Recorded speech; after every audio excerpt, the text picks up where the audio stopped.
The first shot cracked through the thin spring air like thunder, sending a flock of startled crows into the pale dawn sky as Willow Nash stumbled down the rutted dirt road, her boots kicking up dust that clung to the hem of her tear-soaked dress.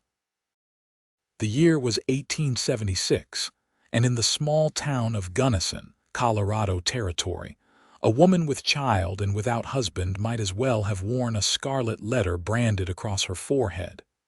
"You ain't no daughter of mine." Her father's final words still rang in her ears, drowning out the sound of her own ragged breathing. The second shot fired skyward in warning had sent her running, clutching her small leather bag and the slight swell of her belly beneath her dress. 4 months gone with child, and now gone from the only home she'd ever known. Willow's tears had dried to salt tracks on her face by the time the sun climbed fully above the distant purple mountains. The town of Gunnison was awakening, shopkeepers sweeping wooden boardwalks while ranch hands and miners moved with purpose toward another day of labor. She kept her head down, shame burning her cheeks as she passed by people who'd known her all her 20 years of life, people who would soon know of her disgrace, if they didn't already.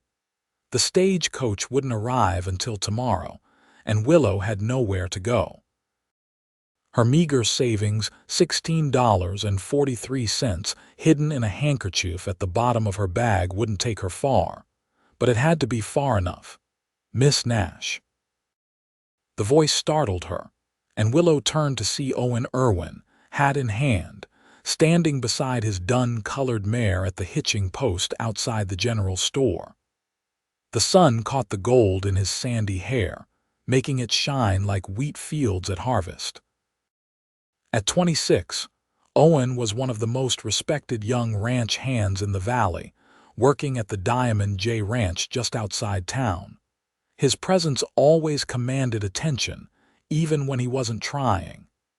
"Mr. Irwin," she managed, quickly wiping her face with her sleeve.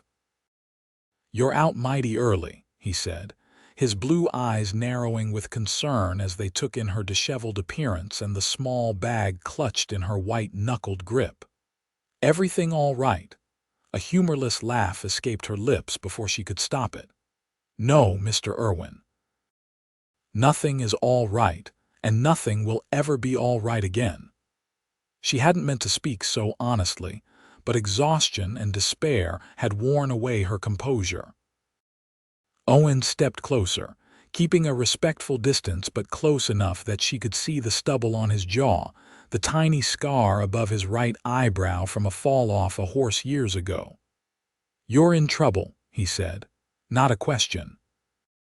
"The worst kind," Willow whispered, her hand unconsciously moving to her middle. Owen's eyes followed the movement, understanding dawning in them. Yet instead of the disgust or judgment she expected, his expression softened. "The McIntyre boy?" he asked quietly. She nodded, fresh tears welling. Thomas McIntyre had promised her the world, stolen her virtue, and then fled town when gold fever struck in the San Juans 3 months ago. No goodbye, no letter, nothing but a growing child in her belly and ruination on her doorstep. "My father found out this morning," she said, the words barely audible. He said terrible things, gave me an hour to pack and leave, said if I wasn't gone by then, he'd drag me to the church and tell everyone what I'd done." Owen's jaw tightened, his hand flexing at his side. "That ain't right," he muttered. "Man shouldn't turn out his own flesh and blood. He did, and now I've nowhere to go." The bustle of Gunnison's main street was increasing, and Willow felt exposed, certain that every passing glance contained judgment. Owen seemed to sense her discomfort, gently taking her elbow and guiding her toward the alley beside the general store, away from prying eyes. "You got folks anywhere else?" "Denver, maybe." Willow shook her head. "No one. Mother died 5 years ago. Father's people are all back east, and they never approved of him marrying her anyway." A bitter smile twisted her lips. Seems disapproval runs in the family. Owen was quiet for a long moment, his eyes distant as if calculating something in his mind. Then he reached into his pocket and pulled out a worn leather wallet. "I've got $40 here. It's yours." "Mr. Irwin," Willow gasped. "I couldn't possibly." "You can and you will," he insisted, pressing the money into her hand. "Take the stage to Denver tomorrow. Fine work as a seamstress. I know you've got skill with a needle. Make a fresh start." The kindness in his voice nearly broke her. "Why would you help me?" she asked. "Because it's the right thing to do," he said simply. Then, after a pause, "And because no one helped my sister when she found herself in similar straits back in Kansas. His voice faltered. "She didn't survive the winter, nor did her baby." Willow felt the weight of his loss in the heavy silence that followed. "I'm so sorry," she whispered. Owen nodded, clearing his throat. "Just take the money, Miss Nash, please." She should have refused. Pride demanded it, but the child growing inside her demanded something else entirely: survival. Slowly, Willow folded the money and tucked it into her bag. "Thank you. I'll repay you someday, I promise." "No need," Owen said, settling his hat back on his head. "Now you'll need a place to stay until tomorrow's stage. The widow Peterson takes in boarders sometimes." But before they could move, a familiar voice called out from the street. Willow Nash." Her blood ran cold. It was Pastor Grimes, and beside him, red-faced and wild-eyed, stood her father, Jeremiah Nash. "There she is," her father shouted, pointing an accusing finger. "The harlot who's brought shame on my name." Owen stepped in front of Willow protectively. "Mr. Nash, there's no need for such talk in public." "Stand aside, Irwin," Pastor Grimes said, his normally gentle voice hard as flint. "This is a family matter and a matter for the church." People were stopping now, gathering to watch the spectacle. Willow felt herself shrinking, wishing the ground would open and swallow her whole. "She's carrying the entire boy's bastard," her father announced, his voice carrying down the street. "Defiled herself and now expects me to harbor her sin under my roof." Willow saw the change come over the faces in the crowd: shopkeepers who had smiled at her just yesterday, women who had sat beside her in church, men who had tipped their hats to her on the street. Now they looked at her with shock, disgust, or worst of all, pity. "Is this true?" Pastor Grimes asked, though his tone suggested he already believed Jeremiah's accusation. Willow lifted her chin, summoning what little dignity remained to her. "I am with child," she confirmed, her voice steady despite the trembling of her hands. "Thomas McIntyre promised to marry me before he left for the mines." A murmur rippled through the crowd. Her father scoffed. "And you believed him? Fool girl. No decent man will have you now." "That's enough," Owen said, his voice cutting through the noise like a knife. "Miss Nash doesn't deserve to be treated this way." "And what business is it of yours, Irwin?" Jeremiah demanded. "Unless you've had a taste of her yourself." Something dangerous flashed in Owen's eyes. "You'd best watch your mouth, Mr. Nash, before it gets you into trouble." Pastor Grimes stepped between them, hands raised. "Let's all calm ourselves. The Lord teaches us to hate the sin but love the sinner. Willow, child, if you come to church and confess your transgression before the congregation, so you can shame her in front of the whole town," Owen interrupted. "So you can make her wear her mistake like a badge for everyone to point at and whisper about." He shook his head. "That ain't Christian charity I've ever heard of." "Mr. Irwin," the pastor said stiffly, "this isn't your concern. I'm making it my concern." Owen turned to Willow, his expression softening. "Miss Nash, I have a proposal for you if you'll hear it." The murmurs in the crowd grew louder. Willow stared at him, bewildered. "A proposal?" Owen removed his hat again and stepped closer to her, lowering his voice, though not enough to prevent the nearest onlookers from hearing. I own a small parcel of land up north, near the Yampa River. Good grazing land with a cabin. I've been saving to stock it with cattle of my own instead of tending another man's herd. He took a deep breath. It ain't much, but it's honest, and it could be a home for you and the child. Willow's heart thundered in her chest. Mr. Irwin, are you suggesting? I'm asking you to marry me, Miss Nash, he said clearly, meeting her eyes with unwavering certainty. I'll give your child a name and a home, and I'll give you the respect you deserve. A stunned silence fell over the crowd. Her father's face turned purple with rage. You've gone mad, Irwin, or you're more of a fool than I thought.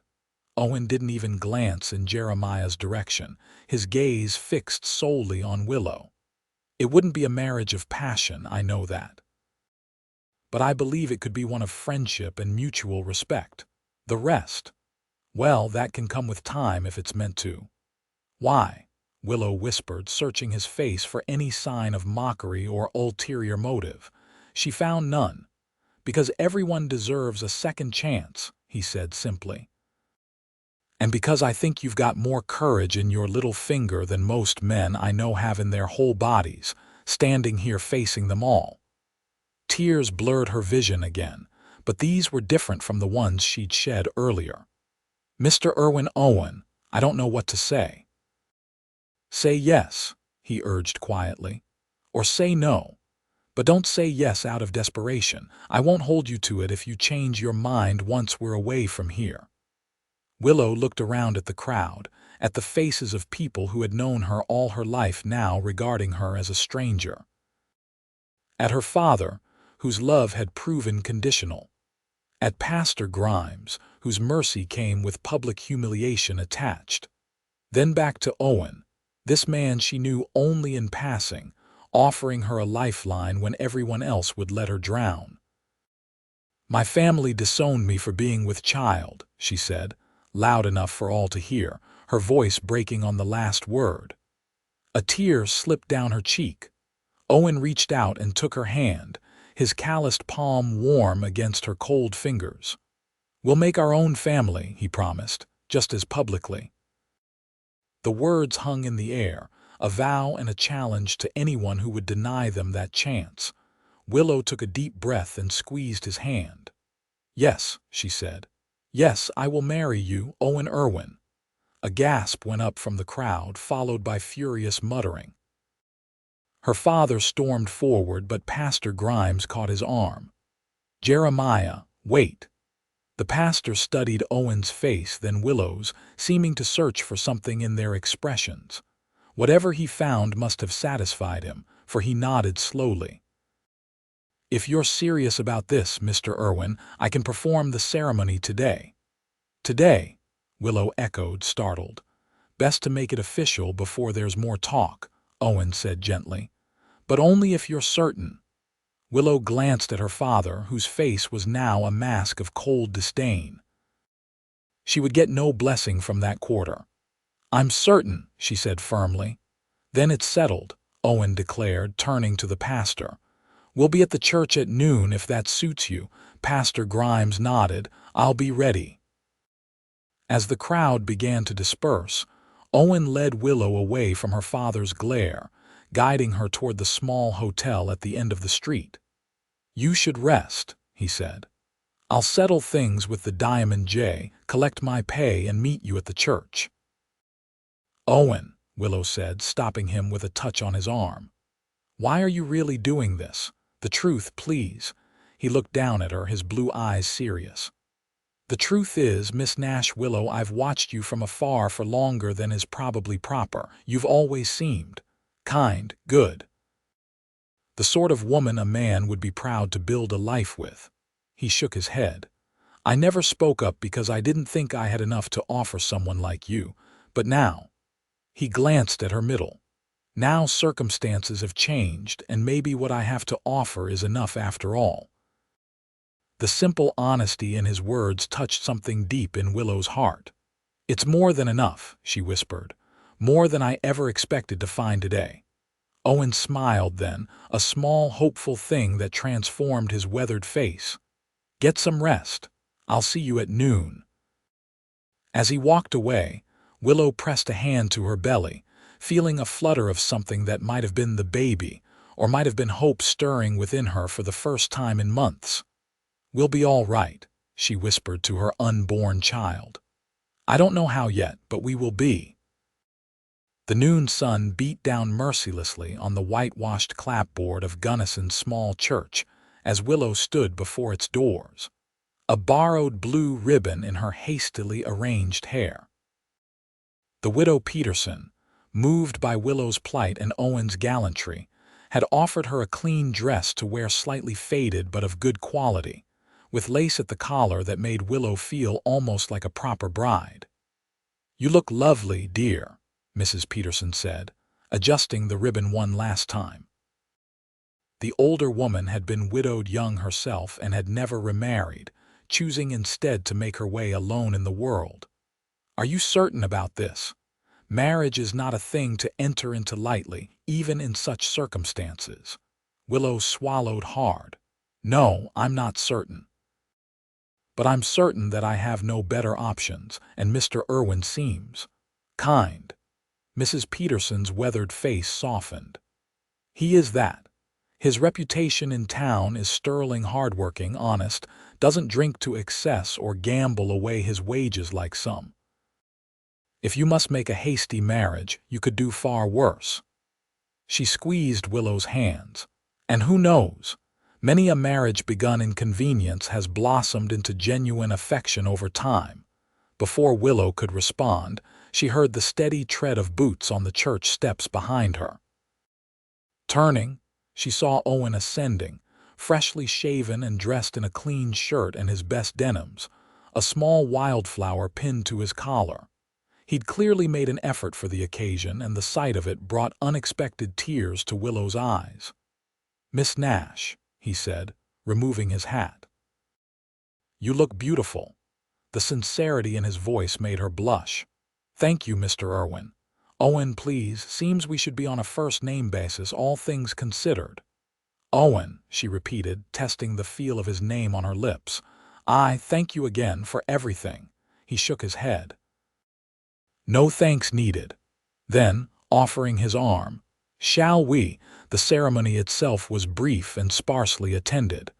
Pastor Grimes performed the rites with professional solemnity if not warmth. Mrs. Peterson stood as witness, along with the blacksmith, Mr. Forsyth, whom Owen had apparently asked on his way to the church. There was no music, no flowers beyond the one on Owen's collar, and no family to give their blessing. When Owen slipped a simple gold band onto her finger where he'd acquired it on such short notice, Willow couldn't imagine she felt a peculiar tightness in her chest. This was not how she had dreamed her wedding would be, all those girlhood nights imagining white lace and her father's proud smile as he gave her away. Yet there was a dignity to the proceedings that touched her deeply, a sense that despite everything, this moment mattered. "I now pronounce you man and wife," Pastor Grimes declared. "What God has joined together, let no man put asunder." Owen hesitated only a moment before leaning down to place a gentle, chaste kiss on her lips there first. His lips were warm and slightly chapped, and he smelled of soap and sunshine. It was over in an instant, but Willow felt her cheeks flame all the same. "Mrs. Irwin," he said quietly, a small smile playing at the corners of his mouth. The name sounded foreign to her ears. "Mrs. Irwin," she echoed, testing it out. After signing the marriage registry, they stepped out into the harsh sunlight to find a small crowd gathered on the church steps.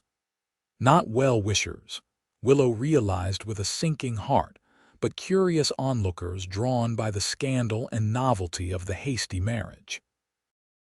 Among them stood her father, his face like granite as he watched his only daughter emerge as another man's wife. For a moment, Willow's steps faltered. Despite everything, a part of her still longed for his approval, his blessing. She caught his eye, a wordless plea in her gaze. Jeremiah Nash held her gaze for a long, tense moment. Then, deliberately, he turned his back and walked away. The pain of that final rejection lanced through her heart like a physical blow. Beside her, Owen's arm tightened around her waist, steadying her. "Let's go," he murmured. "Our wagon's ready." Willow allowed him to guide her down the steps and through the parting crowd, keeping her chin high despite the whispers that followed in their wake. At the end of the street waited a sturdy wagon loaded with supplies and what she assumed were Owen's possessions. "We'll stay at the hotel tonight," he told her as he helped her up onto the seat. "Leave for the homestead at first light tomorrow. It's a 3-day journey north." "So soon?" Willow asked, surprised. "Don't you need to give notice at the Diamond J?" Owen shook his head, climbing up beside her. "Already done. Collected my last pay this morning. Mr. Jenkins wasn't happy to lose me, but he understood." He picked up the reins. "Truth is, I've been planning to strike out on my own come summer anyway. This just speeds things up a bit." As the wagon pulled away from the church, Willow cast one last glance back at the town that had been her whole world for 20 years. The familiar buildings, the people she'd known all her life, all of it suddenly felt as distant as if she were already miles away. Having second thoughts, Owen asked softly. Willow turned to look at him, this man who was now her husband, this near stranger who had stepped forward when no one else would. The afternoon sun caught in his sandy hair, and his eyes, when they met hers, were kind but uncertain. "No," she said, surprised to find she meant it. "No second thoughts, just saying goodbye, I suppose." Owen nodded, understanding in his gaze. "It's hard to leave the familiar behind, even when it's turned against you." "Yes," Willow agreed, wondering how he could so easily put into words what she herself had barely understood. "Exactly that." They fell into a companionable silence as the wagon rolled toward the hotel at the edge of town. Willow's mind raced with questions about what awaited her in this new life. What kind of home would she be mistress of? What sort of land had Owen claimed? Would she be entirely isolated, miles from any neighbor? And most pressing of all, what would their relationship truly be, beyond the legal bond they had just forged? As if sensing her thoughts, Owen spoke again. "The cabin's not much to look at yet," he admitted. "2 rooms with a lean-to I built for storage. But the land is good rich grass for cattle, a stream that doesn't run dry even in August. There's a family about 5 miles east, the Hendersons, good people, and the town of Craig is a day's ride away when supplies are needed." "It sounds peaceful," Willow said, trying to imagine it. "It is that," Owen agreed. "Sometimes too peaceful, if I'm being honest. That's why I was still working at the Diamond J, saving up not just for cattle but for things to make the place more livable before I settled in full time." He glanced at her. "I'll work hard to make it comfortable for you, Willow. I promise you that." The earnestness in his voice touched her. "I'm not afraid of hard work, Owen. I've kept house for my father since I was 15. I can cook and clean and mend." "I don't doubt it, but in your condition." His eyes flicked briefly to her middle. Willow straightened her spine. "I'm with child, not an invalid. Women have been working through pregnancy since time began." Then, softening her tone, "But I appreciate your concern." Owen nodded, seeming relieved that she hadn't taken offense. "We'll figure it out together," he said. "Day by day." The hotel loomed before them, a modest 2-story structure that passed for grand in a town the size of Gunnison. Owen brought the wagon to a halt and jumped down, coming around to help Willow descend. "Wait here," he said. "I'll secure us a room." As he disappeared into the hotel, Willow stood beside the wagon, acutely aware of the gold band now encircling her finger. Mrs. Owen Irwin. The name still felt strange, like a garment borrowed from someone else. She wondered how long it would take before it felt truly hers. Owen returned minutes later, a key in his hand. "Room's ready," he said. "I'll bring your bag up." The hotel room was small but clean, with a single brass bed, a washstand with pitcher and basin, and a wooden chair by the window. Willow stood in the center of it, suddenly uncertain. This was their wedding night, after all, though the circumstances were anything but traditional. Owen set her bag down and cleared his throat. "I'll sleep in the chair," he said, gesturing to it. "You take the bed." Relief and an odd disappointment mingled in Willow's chest. "Are you sure? It doesn't look very comfortable." "I've slept in worse places," he assured her with a small smile. "Besides, you need your rest more than I do." An awkward silence fell between them. They were strangers bound by vows, sharing a room but separated by far more than the few feet of floorboards between bed and chair. "We should talk," Owen said finally, removing his hat and setting it on the washstand. "About expectations, about what happens next." Willow sat on the edge of the bed, smoothing her skirts. "Yes, I think that would be wise." Owen pulled the chair closer, but not too close, and sat, leaning forward with his elbows on his knees. "First thing you should know is that I meant what I said earlier. I don't expect. That is, I know this isn't a love match. I won't ask for a husband's rights unless you're ready to give them freely." The blush that heated Willow's cheeks could have rivaled a summer sunset. "Thank you," she murmured. "That's very considerate." "It's only decent," Owen said firmly. "But there are other things we should be clear on. The child, for instance." He paused, choosing his words carefully. "I'll raise it as my own, Willow, in name and in truth. No one need ever know differently if that's your wish." Tears pricked at Willow's eyes. "You would do that, truly?" "I would. A child deserves a father who's present and accounted for, not some ghost of a man who abandoned his responsibilities." There was a hard edge to his voice that made Willow wonder if he spoke from personal experience. "Thank you," she whispered, meaning it from the depths of her soul. "I don't know if I can ever repay such kindness." Owen shook his head. "It's not about repayment, but I do have one condition." At her questioning look, he continued, "I ask for honesty between us always. No secrets, no lies, even when the truth is difficult.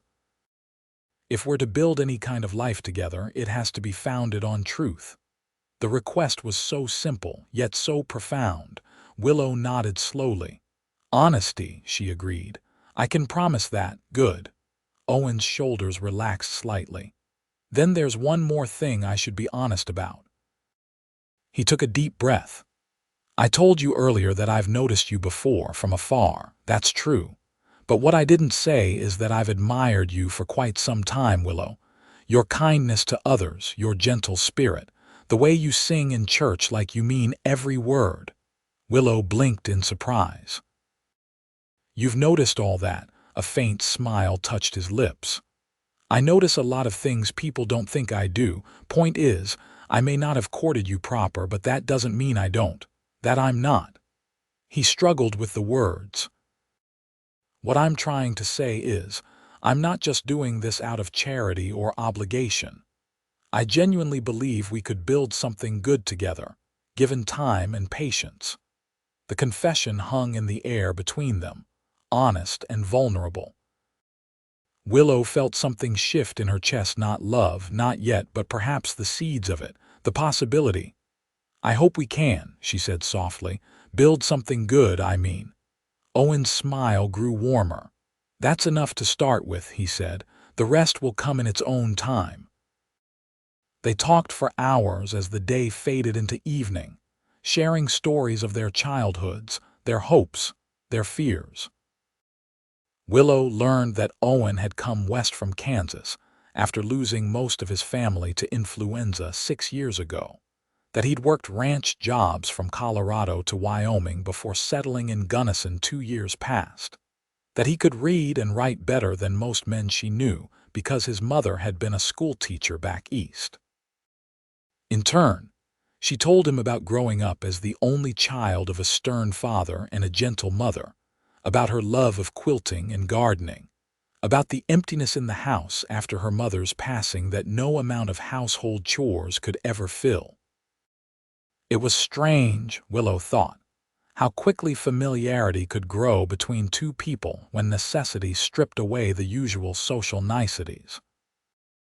By the time they shared a simple supper brought up from the hotel's dining room, she felt as if she'd known Owen Irwin far longer than a single tumultuous day. Night fell, bringing with it a new awkwardness. Willow changed into her nightgown behind a screen improvised from a blanket hung over the washstand, while Owen politely faced the wall. When she emerged, hair loose around her shoulders, he was still in his day clothes minus his boots, looking decidedly uncomfortable at the prospect of the hard chair. "Are you certain you won't take the bed?" Willow asked, guilt pricking at her. "We could share it." "Just to sleep," she added hastily, her cheeks flaming again. Owen shook his head, though she could see the longing for a proper mattress in his eyes. "Better this way for now," he said firmly. "Good night, Willow, sleep well." "Good night, Owen," she replied, slipping under the covers. Despite her exhaustion, sleep eluded Willow for a long time.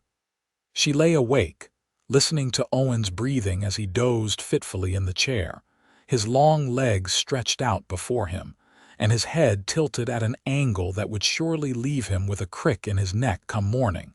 Her husband. The thought was still so strange. Yet as she finally drifted toward sleep, Willow found herself oddly grateful for the day's turn of events. She had lost a family, yes, but perhaps she had found another, unconventional as it might be. The journey north began at dawn the following day, the wagon loaded with supplies and the few possessions that would start their life together. The streets of Gunnison were quiet as they drove through, most of the town still abed. Willow felt a pang as they passed her father's house, her childhood home, its windows dark, and shuddered against the early morning light. "You want to stop?" Owen asked, following her gaze. Willow shook her head. "There's nothing there for me anymore," she said, though her heart ached with the finality of it. The first day's travel took them through familiar territory, following the Gunnison River north through rolling ranch land. Willow had never ventured more than a few miles from town before, and despite the circumstances, she found herself drinking in the scenery with interest, the way the morning light gilded the sage-covered hills, the flash of bluebirds darting between scrub oak, the distant silhouettes of deer grazing on a far ridge. Owen proved to be a companionable traveling partner, neither too talkative nor too silent. He pointed out landmarks as they passed, naming ranches and features of the land with the easy familiarity of someone who had ridden this country extensively. Occasionally, he would break into a story about some mishap or adventure he'd experienced in a particular spot, his deep voice painting pictures that made Willow laugh despite herself. They stopped at midday by a small creek to rest the horses and eat the bread and cheese misses Peterson had packed for them. Willow stretched her legs, grateful for the respite from the wagon's constant jolting, which was more tiring than she'd anticipated. "How are you feeling?" Owen asked, watching her with concern. "The ride's not too rough for you." Willow shook her head. "I'm fine. Just getting my land legs, I suppose." Owen nodded, though his eyes lingered on her face as if searching for signs of discomfort she might be hiding. "We'll make camp early tonight," he decided. "No sense pushing too hard. We've got plenty of provisions and the weather's fair." True to his word, they stopped well before sunset at a sheltered spot near a bend in the river. Owen unhitched the horses and saw to their care while Willow gathered wood for a fire, insisting over his protests that she was perfectly capable of such a simple task. "I told you, I'm not made of porcelain," she reminded him as she arranged the kindling. "And you can't expect to do everything yourself." Owen conceded with a rueful smile. "Force of habit, I guess. Been on my own a long while." "Well, you're not alone anymore," Willow said, then blushed at how the words might sound. "I mean, I know what you mean," Owen said gently. "And you're right." He struck a match and set it to the kindling, which caught quickly. "It'll be an adjustment for us both, I expect." They worked together to set up camp, Willow preparing a simple stew from their provisions, while Owen erected a small tent for her privacy. The domesticity of the tasks felt strangely natural, as if they'd done this many times before, instead of it being their first evening together on the trail. As darkness fell and the stars emerged overhead, they sat before the fire, the remains of their meal cleared away and a pot of coffee simmering at the edge of the coals. Willow wrapped a blanket around her shoulders against the chill of the spring night, watching the flames dance. "Will you tell me more about the homestead?" she asked. "I'd like to know what to expect." Owen nodded, pouring her a cup of coffee before serving himself. "Like I said, it's not much to look at yet. The cabin's solid enough, built it myself last summer. There's a good well about 50 yards from the door, and I've cleared land for a kitchen garden, though I haven't had time to plant much." He took a sip of his coffee. "The furnishings are basic. A bed, a table and chairs, a cookstove I hauled up from Craig at considerable effort." This with a wry smile. "Shelves for storage, pegs for clothing, no luxuries." "I wasn't expecting luxuries," Willow assured him, "just trying to picture it in my mind." Owen's gaze grew distant, focused on something she couldn't see. "The best part is the view," he said softly. "From the front door, you can see clear across the valley to the mountains beyond. In summer, the whole meadow fills with wildflowers, blue lupine and Indian paintbrush and yellow balsam root, and in the evening when the sun sets behind the peaks." He trailed off, a faint smile on his lips. "Well, you'll see for yourself soon enough." The affection in his voice as he described his land stirred something in Willow's heart. "You love it there," she observed. "I do," he admitted. "First place that's truly felt like it could be home since I left Kansas." He glanced at her. "I hope you'll come to feel the same way in time." "I hope so too," she said honestly. They fell silent, the crackling of the fire and the distant hooting of an owl the only sounds in the gathering darkness. Willow found herself studying Owen's profile in the firelight, the straight line of his nose, the stubborn set of his jaw, the way the flames cast shadows that accentuated the lean planes of his face. Not a classically handsome man, perhaps, but a strong one, with character etched into every feature. As if feeling her gaze, he turned to look at her, their eyes meeting across the short distance between them. Something passed between them in that moment, not passion, not yet, but understanding. Recognition of the strange circumstances that had brought them together and the uncertain path that lay ahead. "We should get some rest," Owen said finally, breaking the spell. "Morning comes early on the trail." Willow nodded, gathering her blanket more tightly around her shoulders as she rose. "Good night, Owen." "Good night, Willow," he replied, his voice gentle in the darkness. "Sleep well." In the privacy of her tent, listening to Owen settling onto his bedroll by the fire, Willow placed a hand on the slight swell of her belly. "We're going to be all right," she whispered to the child within. "He's a good man. We're lucky." For the first time since discovering her condition, Willow fell asleep without tears on her pillow, the future ahead no longer a looming shadow of shame and uncertainty, but something that might, just might, hold promise after all. The journey continued for 2 more days, each mile taking them further from everything familiar and closer to the new life awaiting them. The landscape changed gradually, the broad valley of the Gunnison giving way to more rugged terrain as they followed less traveled roads northward. They passed small settlements and isolated ranches, crossed streams swollen with spring runoff, and climbed through stands of aspen just beginning to unfurl their delicate green leaves. On the afternoon of the third day, Owen reined in the horses at the top of a long rise. "There," he said, pointing ahead. "That's ours." Willow leaned forward, following his gesture. Below them stretched a broad, gently sloping meadow, still mostly brown from winter but showing patches of green where spring growth had begun. A clear stream cut through it, bordered by willows and cottonwoods. Near the center of the meadow stood a small cabin, smoke rising from its stone chimney. "Smoke?"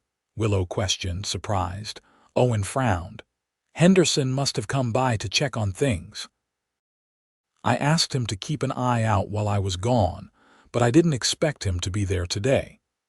He clicked to the horses, and they began the descent down the rutted trail toward the cabin. As they drew closer, Willow could make out more details: a small corral beside the cabin, a lean-to attached to its western side, what looked like the beginnings of a garden plot marked out with stones. It was modest indeed, just as Owen had described, but there was something appealing about its sturdy simplicity, its perfect placement in the landscape, as if it had grown naturally from the earth, rather than been built by human hands. A tall, lanky man emerged from the cabin as they approached, waving in greeting. Beside him bounded an enormous shaggy dog, barking enthusiastically. "That's Samuel Henderson," Owen explained, "and his dog Rufus. Sam's the nearest neighbor, like I mentioned. He and his wife Emily have a place about 5 miles east of here." They pulled up before the cabin, and Owen jumped down, extending a hand to help Willow descend. Her legs felt stiff after the long journey, and she was grateful for his steadying grip. "Owen," Samuel called, striding toward them. "Didn't expect you back so soon." His eyes widened as he caught sight of Willow. "And with company, no less, Sam," Owen greeted, shaking the man's hand. "This is Willow, my wife." Samuel's jaw dropped comically. He looked from Owen to Willow and back again. "Well, I'll be damned." "Pardon my language, madam." He removed his hat, revealing a shock of dark hair streaked with gray despite his relatively young face. "Samuel Henderson, at your service. This is quite the surprise. For all of us, I think," Willow said with a small smile, offering her hand. "It's a pleasure to meet you, Mr. Henderson." "Sam, please," he insisted, taking her hand gently. "Well now, this explains why Em insisted I ride over and light the stove today, though she couldn't rightly say why. That woman's got a sixth sense, I swear." He turned to Owen. "She sent along some fresh bread and preserves too, said you'd be needing them. Didn't know she was providing for two, though." Owen smiled. "Thank your wife for us, Sam. That's mighty kind." "Least we could do," Samuel said, then hesitated. "I don't mean to pry, but this seems mighty sudden. Last I knew, you were headed to Gunnison to collect your pay and maybe buy those heifers you've been saving for." "Plans changed," Owen said simply. "Sometimes life takes unexpected turns." Samuel studied them both, his gaze lingering briefly on Willow's midsection before returning to Owen's face. If he drew any conclusions from what he saw, he was tactful enough not to voice them. "Well then, I should be getting back before dark. Emily will be beside herself waiting to hear what brought you home with a bride." He turned to Willow. "I expect she'll be riding over tomorrow to meet you properly, if that's all right. She doesn't get many chances for female company out here." "I'd like that very much," Willow said sincerely, already warming to the idea of having a potential friend nearby. After Samuel departed with promises to return the following day with his wife, Owen showed Willow around their new home. The cabin was indeed small, just 2 rooms, as he described. The main room served as kitchen, dining area, and living space, with the cook stove he'd mentioned dominating one wall. A rough-hewn table with 2 chairs sat in the center, and a rocking chair was positioned near the hearth. The second room, separated by a door that didn't quite fit its frame, contained a narrow bed, a chest for clothing, and not much else. "It's not much," Owen said again, watching her face anxiously. "But we can improve it over time." Willow walked slowly around the main room, trailing her fingers over the solid wooden furniture. Noting the small touches that spoke of care, a shelf of books beside the rocking chair, a colorful woven rug on the floor that softened the rough planking, a vase of freshly picked wildflowers on the table that must have been Samuel's wife's doing. "It's a good home," she said finally, meaning it, "sturdy and warm." She smiled at Owen, whose relief was palpable. "We'll make it ours." Owen nodded, some of the tension leaving his shoulders. "I was thinking we could add on another room before winter," he said, "for the baby." The thoughtfulness of this touched Willow deeply. That would be wonderful. They spent the remainder of the daylight hours unpacking the wagon and settling in. Owen insisted on doing the heaviest work, but allowed Willow to organize the supplies and provisions they'd brought. By the time darkness fell, the cabin felt noticeably more lived in, with Willow's few personal possessions adding touches of femininity to the bachelor quarters. Supper was a simple affair of the bread and preserves Samuel had mentioned, along with coffee. They ate by lamplight at the small table, the domesticity of the scene both strange and comforting. "This is good bread," Willow commented. "Mrs. Henderson must be an accomplished baker." "Emily's got away with an oven, that's certain," Owen agreed. "Wait till you taste her apple pie." An awkward silence fell as they finished their meal, both acutely aware of the night ahead and the sleeping arrangements it would necessitate. There was only the one bed, after all, and while the rocking chair might serve for a night or two, it was hardly a long-term solution. Owen cleared his throat. "I've been thinking," he began. "The lean-to could be converted to a bunkroom for me with a bit of work. It would need proper walls and a better roof, but it could be done in a week or two." Willow looked up, surprised. "You'd sleep out there. But it's your home, your bed." "Our home," Owen corrected gently. "And you need proper rest in your condition. Besides, it's only temporary, once we build the addition." He trailed off, leaving unspoken the question of what their sleeping arrangements might be by then. Willow considered his suggestion. The idea of Owen exiling himself to the lean-to didn't sit right with her, but neither was she ready to share a bed with him, husband though he might be in name. "What if we take turns?" she suggested. "Alternate nights, at least until the addition is built." Owen shook his head firmly. "No wife of mine is sleeping on a chair while I take the bed," he said. "I won't hear of it. For tonight, at least, I'll be comfortable enough by the fire." He nodded toward a bedroll he'd already laid out near the hearth. "Tomorrow we can start on making the lean-to habitable." Recognizing the stubborn set of his jaw, Willow decided not to argue further. "Very well," she conceded. "But only for tonight. Tomorrow we'll find a better solution." Later, as she lay in the narrow bed listening to Owen moving quietly about the main room, banking the fire for the night, Willow found herself reflecting on the strangeness of her circumstances. 3 days ago, she had been a disgraced daughter, cast out and alone. Now she was a wife, mistress of her own home, however humble. The transformation was so swift it made her head spin.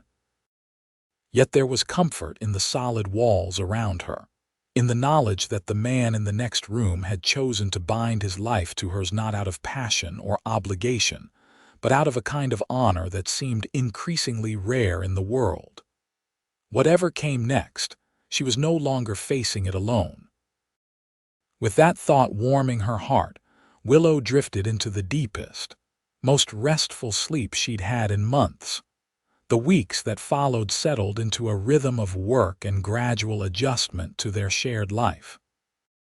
True to his word, Owen began converting the lean-to into more substantial quarters for himself, working on it in the early mornings and evenings after spending his days preparing the land for the small herd of cattle he planned to purchase. Willow, for her part, threw herself into making the cabin a true home. She planted the kitchen garden with seeds they'd brought from Gunnison carrots and beans, potatoes and squash, herbs and greens that would sustain them through the summer and into fall. She swept and scrubbed, hung curtains fashioned from fabric found in the general store in Craig when Owen took her there for additional supplies, and began piecing together a quilt from scraps she'd brought with her. Emily Henderson proved to be a godsend, riding over at least twice a week with fresh eggs, advice, and most precious of all, friendship. A practical woman in her 30s with a ready laugh and no-nonsense attitude, Emily accepted Willow's situation without judgment, offering support instead of questions. "Folks out here mind their own business," she told Willow one afternoon as they shelled peas on the cabin's small porch. "What matters is that you work hard and help your neighbors when they need it. The rest is between you and your husband. Owen isn't."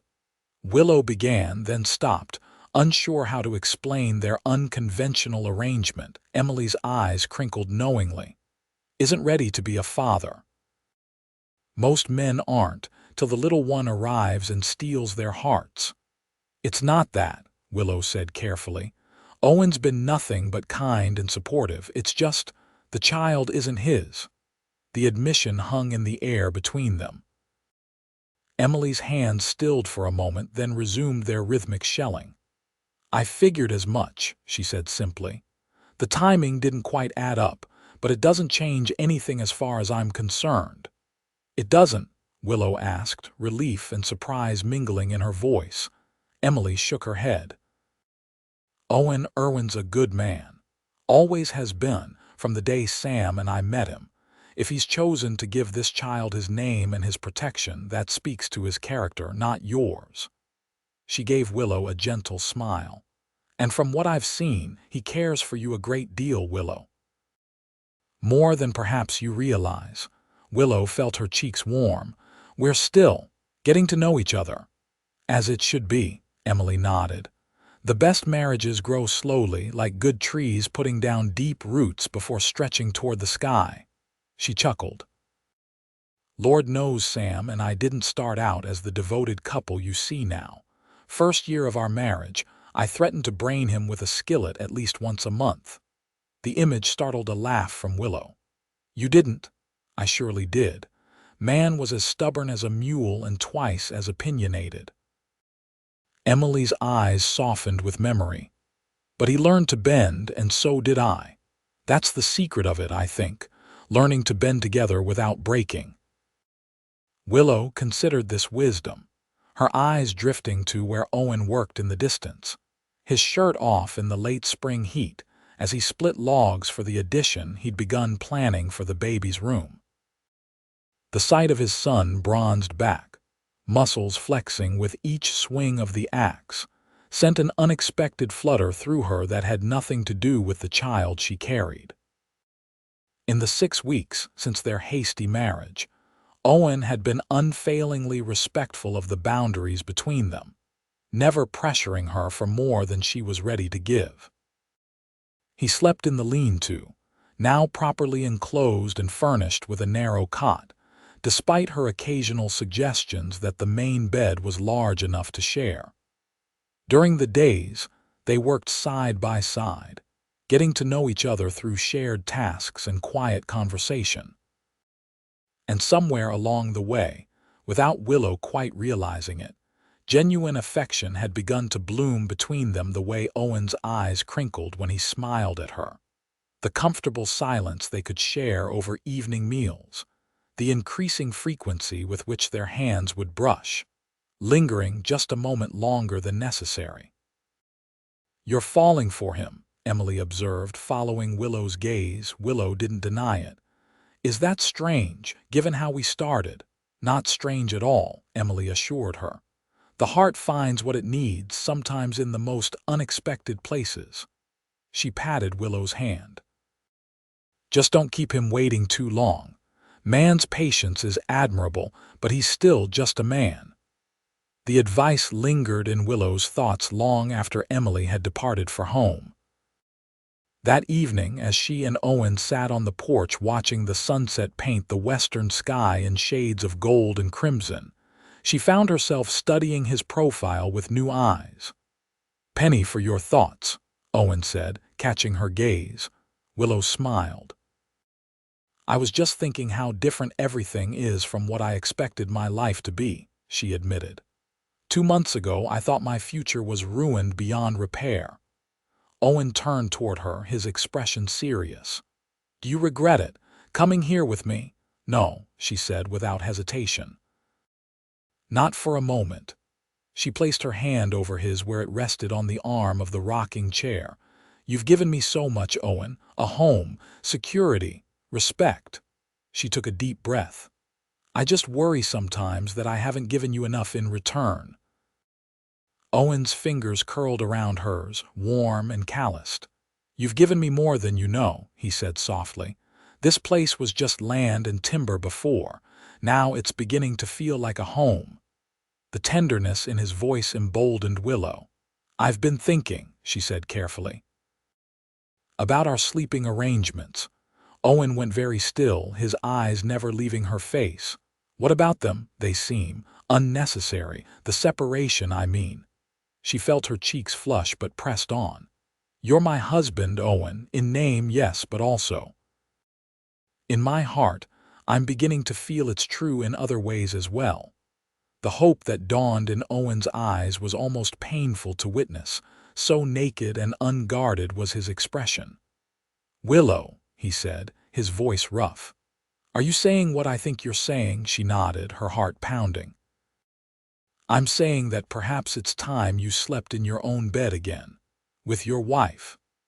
Owen's hand tightened around hers, and for a moment Willow thought he might pull her to him right there on the porch. Instead, he brought her fingers to his lips, placing a gentle kiss on her knuckles that sent warmth spreading through her entire body. "Are you certain?" he asked, his eyes searching hers. "There's no rush, Willow. I meant what I said about waiting until you're ready." "I'm certain," she said, surprised by how true it was. Somewhere in the past weeks of shared work and quiet companionship, respect had deepened into affection, and affection had kindled into something more. Not the wild, reckless passion she'd felt for Thomas McIntyre, but something steadier and truer, a warmth that promised to last. That night, with the cabin bathed in silver moonlight filtering through the curtains Willow had hung, husband and wife truly became one for the first time. Owen's touch was gentle, reverent, as if she were made of the finest porcelain despite her insistence to the contrary. And when they lay entwined afterward, Willow's head pillowed on his chest, and his hand resting protectively over the swell of her belly where their child, for she had come to think of it, as theirs grew stronger each day. She knew with certainty that her father had been wrong. This was no disgrace. This was a blessing she had never dared to hope for. Summer unfurled across the meadow in a riot of wildflowers and lengthening days, just as Owen had promised. The garden flourished under Willow's care, the kitchen table often laden with fresh vegetables and herbs that found their way into increasingly elaborate meals, as Willow experimented with making their simple provisions more palatable. Owen purchased 6 heifers and a young bull from a rancher near Craig, the beginning of the herd he hoped would one day make their homestead prosperous. He rose before dawn each day to tend to them, learning their habits and peculiarities, mending fences and clearing additional grazing land with the single-minded focus of a man building for the future. The addition to the cabin took shape under his hands, as well as a small room adjoining their bedroom, with a window positioned to catch the morning sun. Willow sewed curtains for it, and began work on a cradle fashioned from a large wooden apple crate Owen had brought back from town. lining it with the softest fabric she could find, and adding a small mattress stuffed with clean straw. As her body changed, growing rounder with the child, Willow found herself marveling at the turn her life had taken. The shame that had once threatened to consume her had faded like morning mist under the warmth of Owen's steady regard.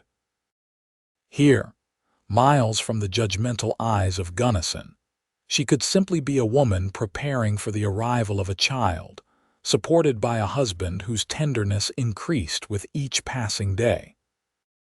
Their nights together had deepened the bond between them, physical intimacy giving voice to feelings that often went unspoken during daylight hours. Owen treated her body with a reverence that sometimes brought tears to her eyes, especially as her pregnancy advanced, and she feared he might find her changing form less appealing. "You're beautiful," he insisted one night when she expressed this worry, his hands cradling her belly with wonder.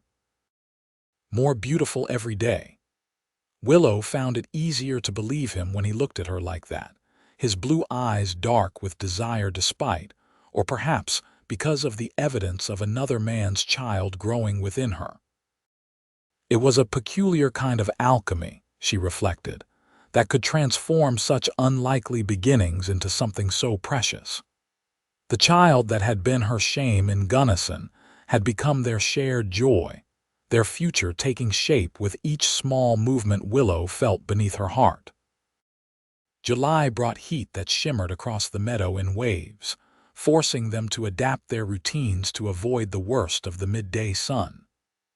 Willow took to rising early with Owen, helping with the morning chores before retreating to the relative coolness of the cabin during the hottest hours.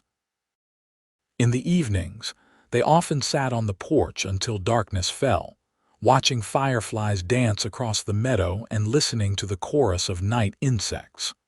"What shall we name the baby?" Owen asked one such evening, his hand resting on the pronounced curve of Willow's stomach where the child kicked energetically. The question caught her by surprise. They hadn't spoken much about names, an omission Willow realized might have been deliberate on Owen's part, giving her space to make the decision herself. "I hadn't thought much about it," she admitted. "In Gunnison, I was too focused on hiding my condition to allow myself to think that far ahead." Owen nodded in understanding. "No rush," he said. "Still plenty of time to decide." Willow covered his hand with her own. "I'd like you to have a say," she said quietly. "This will be your child too, Owen, in all the ways that truly matter." The smile that bloomed across his face warmed her more effectively than any fire. "I'd be honored," he said simply. Then, after a thoughtful pause, "If it's a boy, what about James, after my father?" "James," Willow repeated, testing the name. "I like it. Strong and straightforward." She considered for a moment. "And if it's a girl, perhaps Elizabeth, after my mother." "Elizabeth Irwin," Owen said. "It has a fine sound to it." His expression grew serious. "Willow, there's something I've been meaning to ask you about the child." She tensed slightly, uncertain what might be coming. "Yes, when the time comes, would you want to tell him or her about their natural father?" The question was asked gently, without judgment, but Willow could see that it had been weighing on Owen's mind. She considered carefully before answering. "I believe in honesty," she said finally. "You taught me the value of that from our first day together, but I also believe that being a father is about more than blood." She met his gaze steadily. "When the child is old enough to understand, yes. I think they should know the circumstances of their birth. But I also want them to know that the man who has loved and raised them from their first breath is their true father in every way that counts." Owen's eyes glistened suspiciously in the fading light. "I will love this child as my own," he promised, his voice husky with emotion. "From the moment they draw breath until my last day on this earth." Willow believed him with every fiber of her being. August brought unexpected visitors. Willow was hanging laundry on the line behind the cabin, taking advantage of a rare cool morning when she heard the sound of approaching horses. Shading her eyes against the sun, she made out two riders coming up the trail from the East. Samuel Henderson, and a stranger in a smart jacket that marked him as a townsman rather than a rancher. Apprehension tightened in her chest. Visitors were rare enough to be notable, and strangers rarer still. She called for Owen, who emerged from the barn where he'd been repairing tack. "We've got company," she said, nodding toward the approaching riders. Owen frowned, wiping his hands on a rag as he came to stand beside her. "That's Josiah Matthews with Sam," he said, recognition in his voice. "He's the banker from Craig." "A banker," Willow repeated, confusion and worry mingling. "Why would a banker ride all this way?" "I don't know," Owen admitted, his expression guarded, "but I expect we're about to find out." They waited as the men rode into the yard, Owen's hand coming to rest protectively at the small of Willow's back. At nearly 7 months along, her condition was unmistakable, her rounded belly prominent beneath the simple cotton dress she wore. "Morning, Owen, Willow." Samuel called as they dismounted. "Hope we're not disturbing your day." "Not at all," Owen replied, stepping forward to shake hands with both men.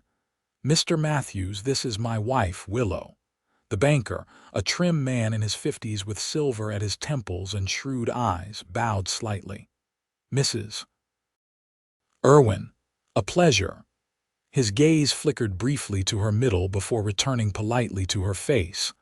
"I apologize for arriving unannounced." "What brings you out our way?" Owen asked, his tone pleasant but with an undercurrent of caution. Matthews reached into his saddlebag and withdrew a leather portfolio. "Business, I'm afraid. Is there somewhere we might sit and talk?" Willow's mind raced with possibilities, none of them good. Were they in some sort of trouble? Had Owen taken on debts she didn't know about?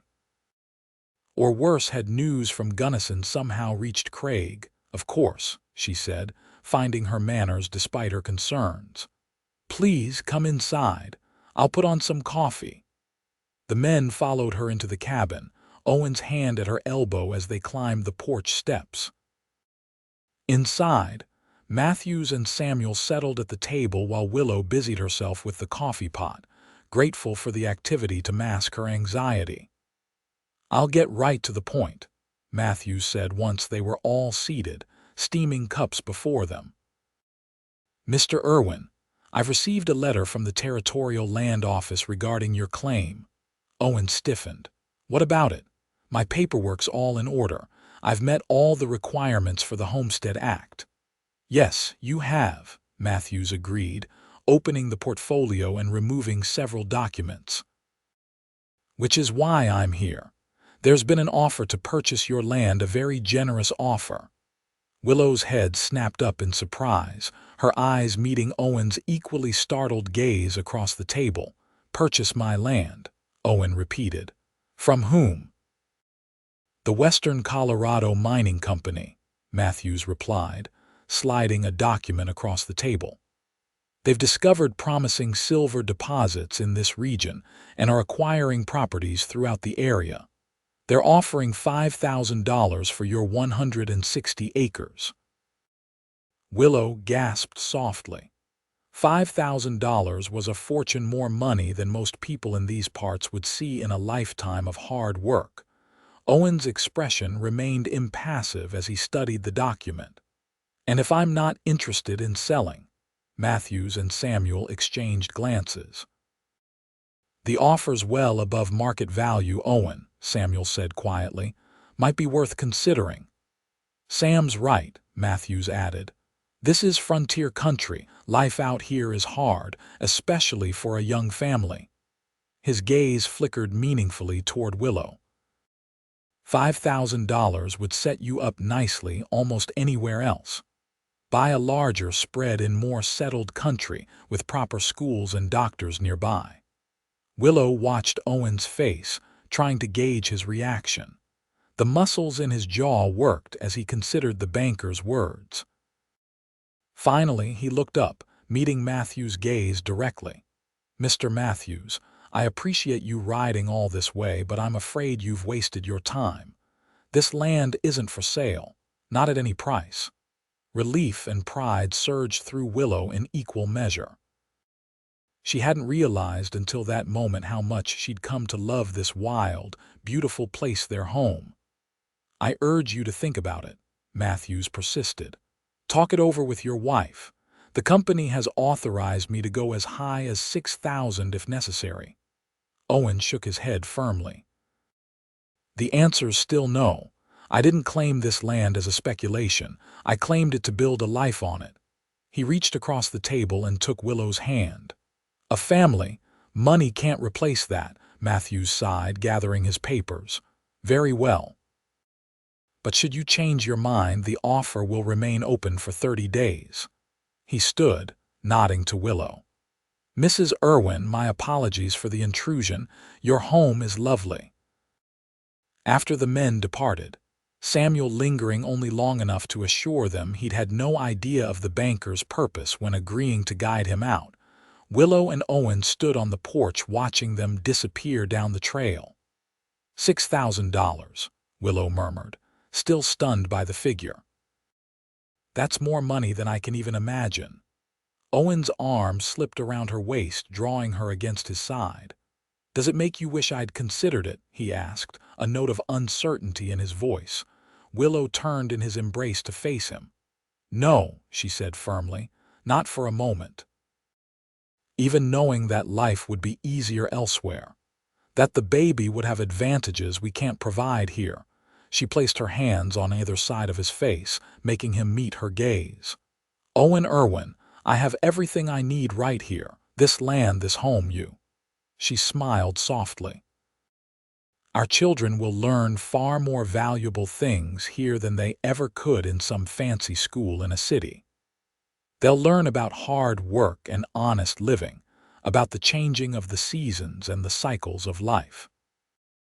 They'll learn what it means to build something with their own hands and to help their neighbors." She stood on tiptoe to kiss him gently. "Besides, I rather like the idea of being rich in love rather than money."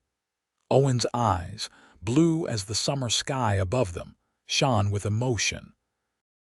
"I love you," he said, the words simple but profound. "I think I have from the first moment I saw you stumbling down that street in Gunnison, too proud to let them see you break."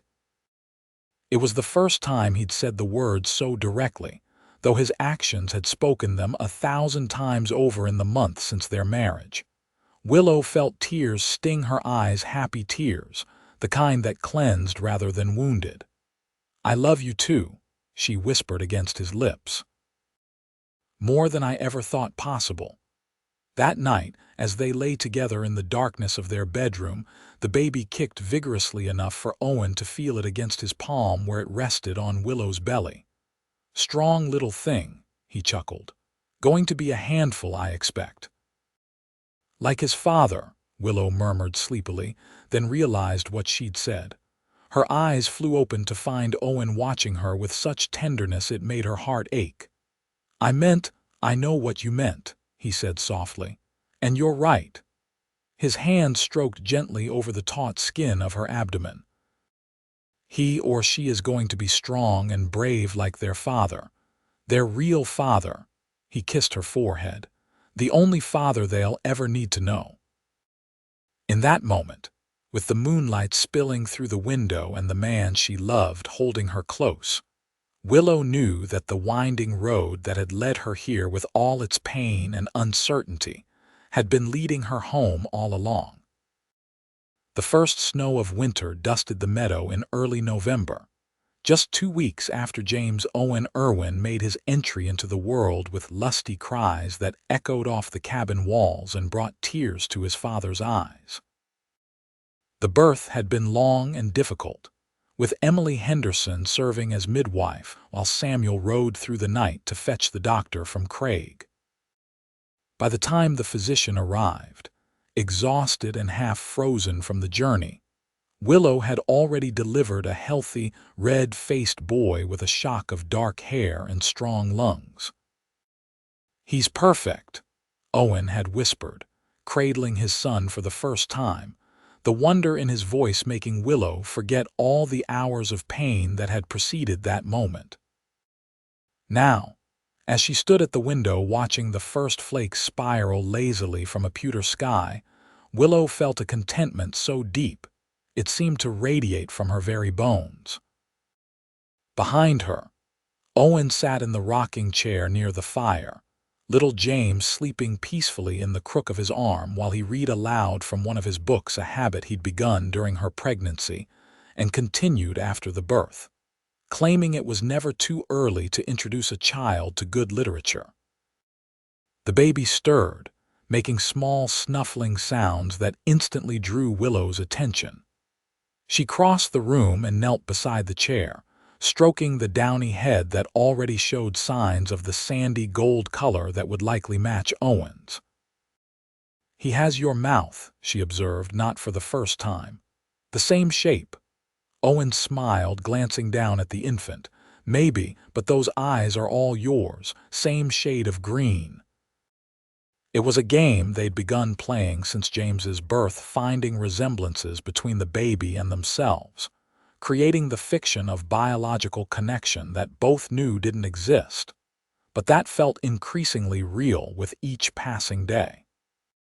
Willow sometimes wondered if they would continue the pretense as James grew, or if there would come a time when they would share the truth with him.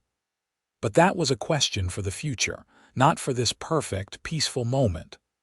"First snow," Owen remarked, nodding toward the window. "Came a bit earlier than last year." "Emily says it'll be a hard winter," Willow replied, settling onto the braided rug at his feet, her head resting against his knee. "Something about the thickness of the squirrel's fur and the height of the hornets' nests." Owen chuckled softly. "Emily and her signs. Still, best to be prepared." He closed the book, marking his place with a slip of paper. "The smokehouse is full, the root cellar stocked, and there's enough firewood to last till spring. We'll be snug enough, the three of us." The simple statement encompassed everything that had changed in Willow's life over the past year.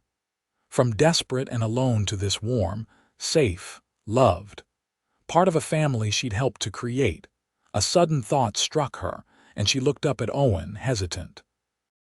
"Do you ever wonder what happened in Gunnison after we left?" Owen considered the question, his hand absently stroking the baby's back. "Sometimes," he admitted, "though not as often as I did at first."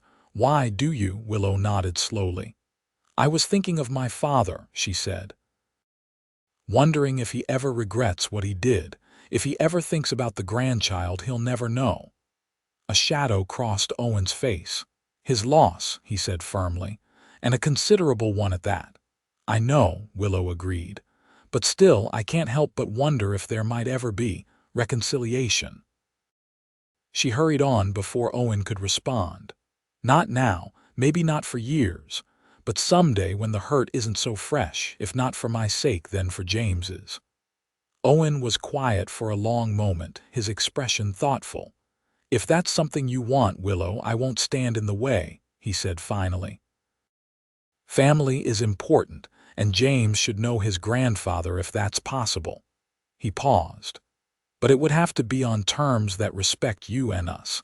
I won't have him exposed to shame or judgment, or have you treated as anything less than the wonderful woman and mother you are." Willow felt her heart swell with gratitude for this man who continued to surprise her with his capacity for understanding and forgiveness. "I don't know if I want it," she confessed. "Not yet, but I wanted to know what you thought." Owen nodded. "When the time comes, if it comes, we'll face it together. Like everything else." The baby stirred again, this time with more urgency, his tiny face scrunching up as he began to fuss. Willow recognized the signs of hunger and rose to take him from Owen's arms, settling into the rocking chair as Owen vacated it for her. As she nursed their son, Willow gazed up at her husband, who watched them both with undisguised love in his eyes. "Thank you," she said softly. "For what?" "For everything. For being the man you are. For giving us a home and a name. For loving us both so completely." Owen knelt beside the chair, one hand coming to rest on her knee while the other gently stroked James's cheek. "You never have to thank me for that," he said. "Loving you both is as natural to me as breathing." Outside, the snow fell more heavily now, blanketing the world in pristine white. But inside the sturdy cabin Owen had built with his own hands, the fire crackled warmly, and a family of 3 that had found each other in the most unlikely of circumstances embraced the future they would build together, a future founded on love, respect, and the quiet certainty that they belonged to each other, now and always. The years that followed were not without challenges. The winter of 1876-1877 proved to be as harsh as Emily had predicted, with snowdrifts that sometimes reached the cabin's eaves and temperatures cold enough to freeze the breath in a man's lungs. But the Irwins weathered it safely, their small home a haven of warmth and comfort against the howling blizzards that swept across the Colorado high country. Spring brought its own trials in the form of flooding as the heavy snows melted, swelling the creek that ran through their property into a raging torrent that threatened their newly planted fields and the small herd of cattle that had survived the winter. Owen worked day and night to reinforce the banks and move the animals to higher ground, often returning to the cabin exhausted and mud-covered but triumphant. Through it all, James thrived, growing from a demanding infant into a curious, sturdy toddler with his mother's green eyes and his father's determined nature. By his first birthday, he was taking his first wobbly steps across the cabin floor, reaching for Owen with absolute trust that his father would catch him if he fell. And Owen always did. The small herd of cattle expanded gradually, each year bringing new calves and a modest but growing income as Owen sold steers to the butcher in Craig. Willow contributed to the family coffers as well, selling her finely stitched quilts and occasionally taking in mending for some of the wealthier families in town. The money was carefully saved, some of it going toward improvements to the homestead, a proper barn to replace the original lean-to, a larger chicken coop, better fencing, while the rest was tucked away for James's future. The community around them grew as well, new settlers arriving to stake claims on the remaining unclaimed land in the valley. By the time James was 3, there were enough families within riding distance to justify the building of a small schoolhouse, with each family contributing lumber, labor, or supplies according to their means. Owen spent 2 weeks helping to raise the walls and roof, returning home each evening full of stories about the newcomers and their varied backgrounds. "There's a family from Pennsylvania just settled about 2 miles north of the Hendersons," he told Willow one evening as they sat on the porch, watching James play with a set of wooden blocks Owen had carved for him. "The Millers. They've got 4 children already and another on the way. Mrs. Miller asked after you thought you might like to join the quilting circle. They're starting once the baby's born." Willow smiled, resting a hand on her own slightly rounded belly where their second child, a true Irwin by blood this time, was just beginning to show. "I'd like that," she said. "It'll be good to have more women to talk to, especially with this one coming." She glanced at James, who was contentedly stacking blocks into increasingly precarious towers, "and playmates for James when he's a bit older." Owen nodded, his eyes following hers to their son. "He's growing so fast," he remarked.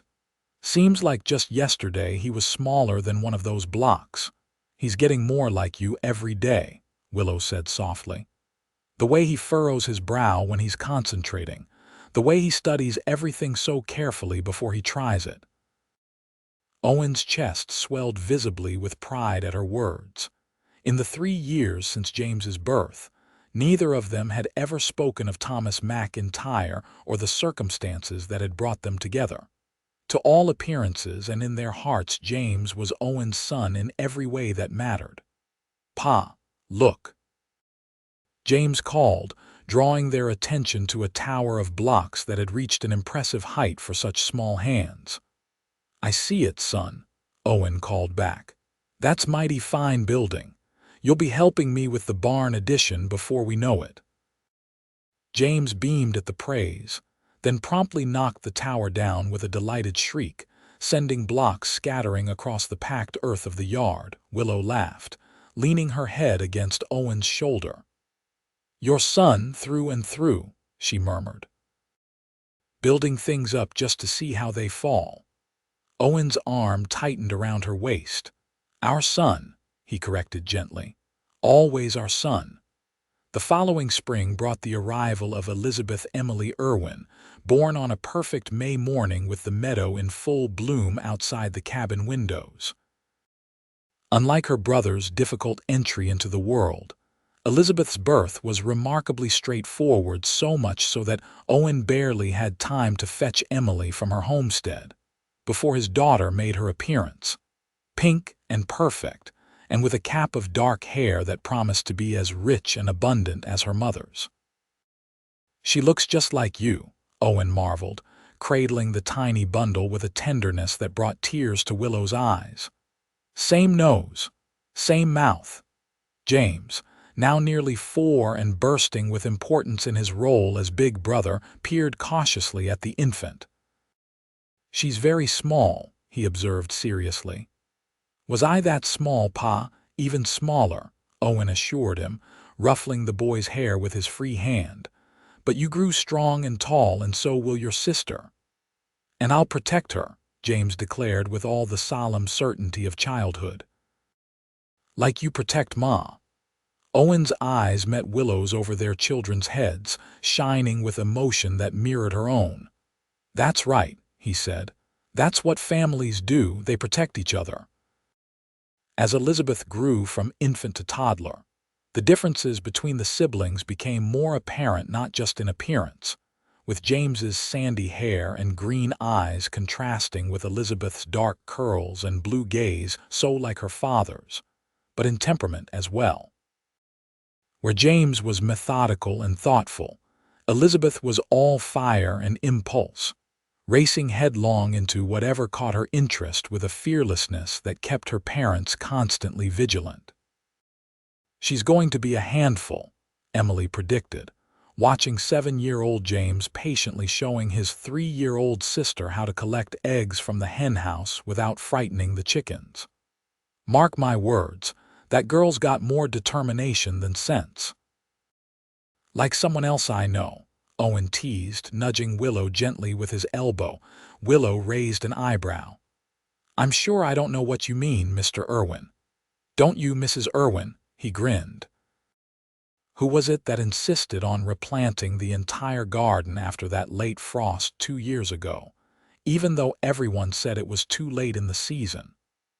Or rode into Craig in the middle of a thunderstorm because James had a fever and you were convinced he needed the doctor?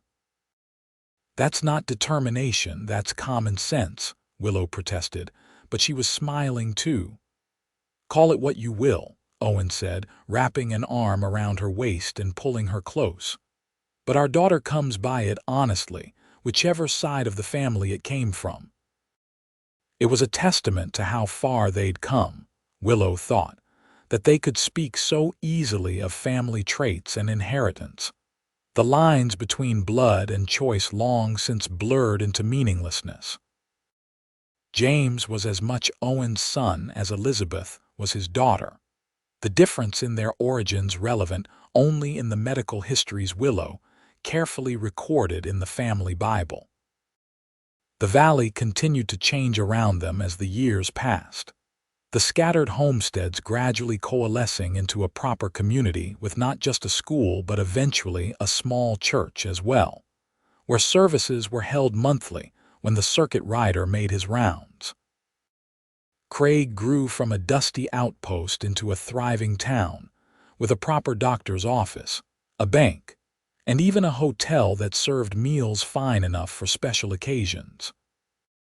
It was in Craig, on a rare trip into town for supplies and a visit to the doctor Willow was expecting their third child as James approached his 10th birthday that the past finally caught up with them. They had just emerged from the general store, arms laden with packages, when Willow heard someone call her maiden name from across the street. Willow Nash. "Is that you?" She froze, the paper-wrapped parcel of fabric in her arms suddenly feeling as heavy as a boulder. Beside her, Owen went equally still, his body instinctively angling between her and the source of the voice. A man was crossing toward them, middle-aged and prosperous, looking in a good suit and bowler hat. It took Willow a moment to place him Harold Grimes, Pastor Grimes's son, who had left Gunnison for Denver around the same time she had fled with Owen. "It is you," Harold exclaimed, reaching them and removing his hat. "I hardly dared believe my eyes. You look wonderful." His gaze took in her neat dress, the children clustered around her, and Owen's protective stance. "This must be your husband and your family." "Yes," Willow said, finding her voice at last. "Harold, this is my husband, Owen Irwin. Owen, this is Harold Grimes. We knew each other in Gunnison." The men shook hands, Owen's expression carefully neutral. "Mr. Grimes. And these are our children," Willow continued, placing a hand on each child's shoulder in turn. "James and Elizabeth." If Harold noted James's age and did the mathematics that would place his conception before Willow's marriage, he gave no sign of it. "Fine-looking children," he said approvingly. "You must be very proud." "We are," Owen confirmed, his hand coming to rest at the small of Willow's back in silent support. An awkward silence fell, broken only when Elizabeth tugged at Willow's skirt, impatient to continue their errands. Willow smiled apologetically. "We should be going. It was nice to see you, Harold." "Wait," Harold said quickly. "I'm actually in Craig on business for my father. He's still pastor in Gunnison, you know." At Willow's nod, he continued. "He'd be very interested to know I ran into you, as would others." The implication was clear. Harold had undoubtedly heard the stories of her disgrace and hasty departure. "I'm sure they would," Willow said carefully, "but our life is here now." Harold hesitated, then seemed to make a decision.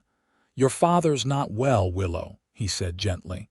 "The doctor says his heart is failing. He may not have much time left." The news hit Willow like a physical blow. Despite everything that had happened between them, Jeremiah Nash was still her father, still the man who had taught her to ride and read, who had held her when she cried after her mother's death. The thought of him dying without reconciliation between them left a hollow ache in her chest. "I'm sorry to hear that," she managed, aware of Owen's concerned gaze on her face. "He asks about you sometimes," Harold continued. "Not directly, of course. His pride won't allow it. But he inquires about news from other towns, listens carefully whenever travelers pass through." He paused. "I think he regrets what happened in his way." Willow felt tears sting her eyes.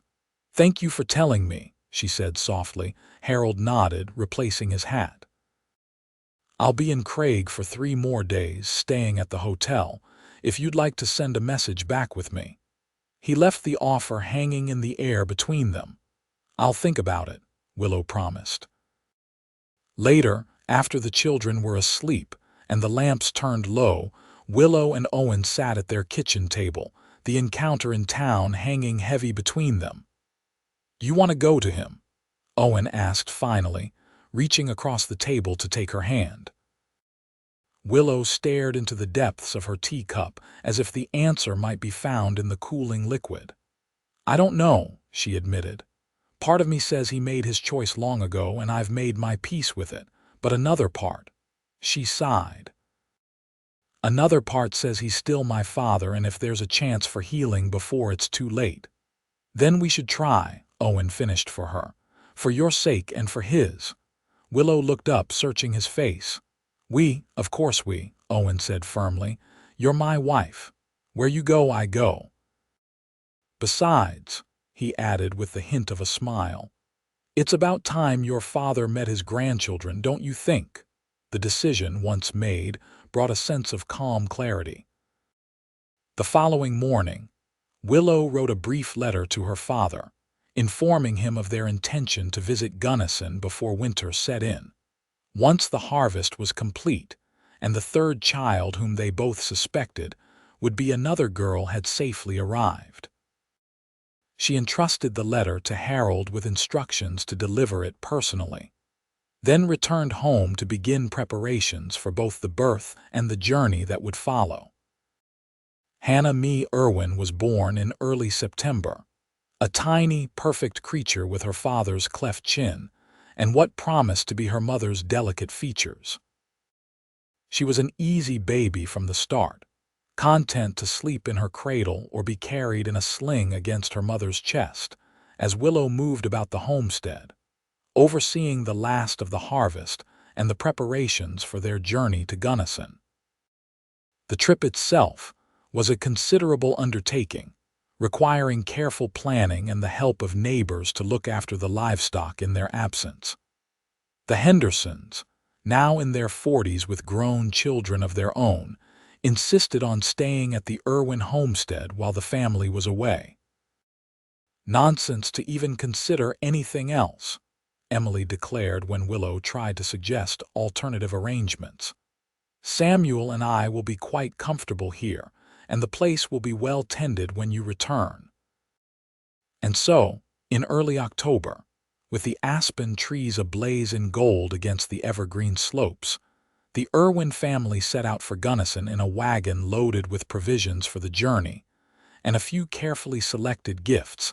A handsome quilt Willow had pieced for her father's bed, a carved wooden box from Owen, drawings the children had made of the homestead to show their grandfather where they lived. The journey took 5 days, following much the same route Willow and Owen had traveled in the opposite direction 10 years earlier. For Willow, each mile brought a complex mixture of emotions: anxiety about the reception that awaited them, concern for her father's health, a strange nostalgia for the town that had once been her whole world, and beneath it all, a quiet confidence in the family that traveled with her, the life they had built together that no judgment or rejection could diminish. Gunnison had changed in the decade since she'd left it, growing from a small settlement into a proper town with several streets of businesses, a new church, and even a small hotel with a restaurant.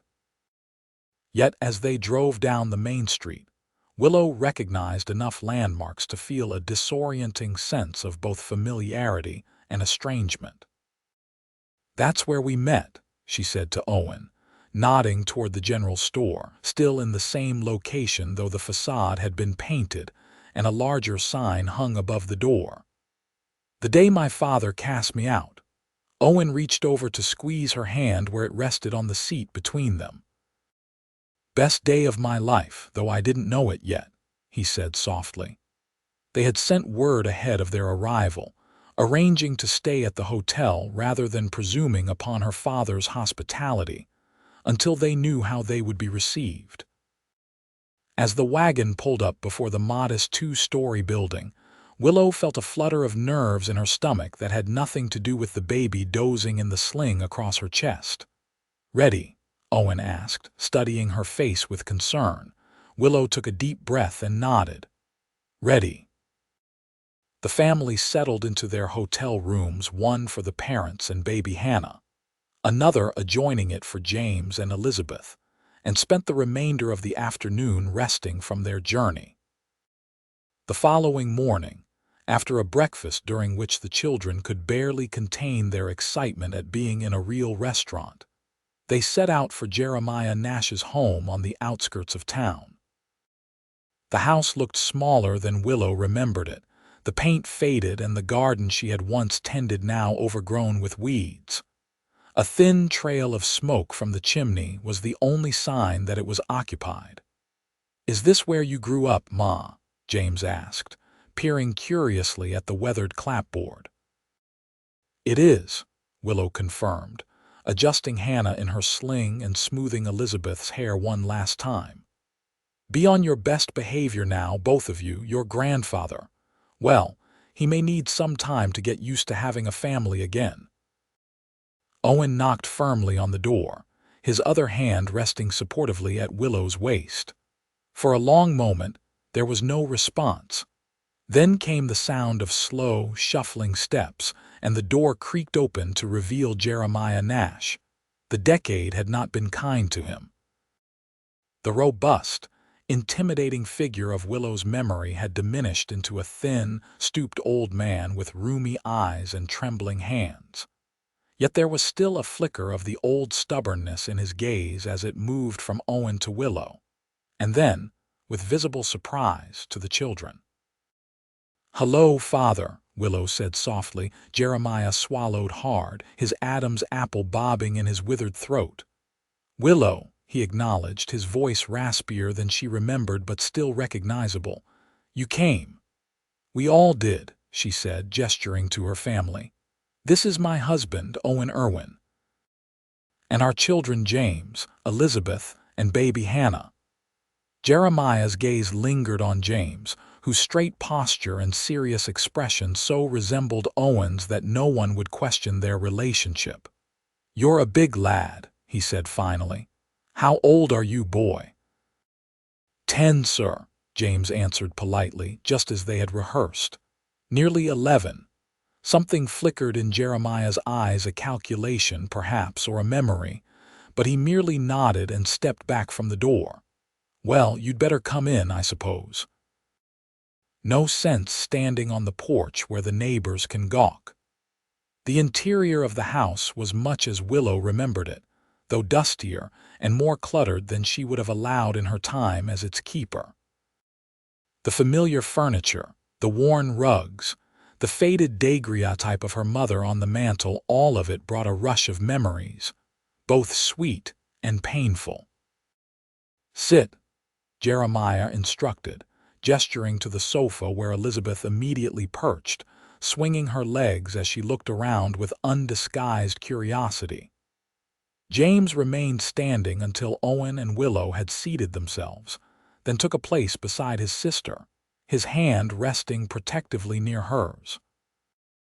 Jeremiah lowered himself carefully into his armchair, wincing slightly as if the movement pained him. "So," he said when everyone was settled, "you got my message?" "Yes," Willow confirmed. "Harold Grimes found us in Craig. He said your health was declining." Jeremiah made a dismissive gesture. "Doctors, always predicting doom. I've outlived their predictions by a year already." His gaze moved to the baby in Willow's arms, then to Owen. "You've done well for yourself, it seems." "I have," Willow agreed. "We have a good life. A homestead north of Craig, cattle, crops. The children are healthy and happy." "And your husband?" Jeremiah's eyes narrowed slightly as they turned to Owen. "Still satisfied with your bargain, Mr. Irwin?" Owen met the older man's gaze steadily. "My marriage to your daughter is the best decision I ever made, Mr. Nash. And I'd make it again every day for the rest of my life." A faint smile twitched at the corner of Jeremiah's mouth. "You always did speak your mind, even back then. I remember thinking you were either a fool or the bravest man in town, standing up for her the way you did." He paused, his gaze returning to Willow. "Maybe both." An uncomfortable silence fell. Elizabeth, never one for stillness, began to fidget until James placed a restraining hand on her arm. "We brought you something," Willow said finally, nodding to Owen, who retrieved the carefully wrapped packages from the bag he'd carried. Jeremiah accepted them with obvious surprise. "Gifts? What for?" "Because that's what family does," James piped up, repeating the words Owen had spoken to him so many years ago. They take care of each other. Something shifted in Jeremiah's expression, a softening around the eyes, a slight tremble of his thin lips. "Is that so?" he murmured, turning the packages over in his gnarled hands. "Well, I suppose I should open them then."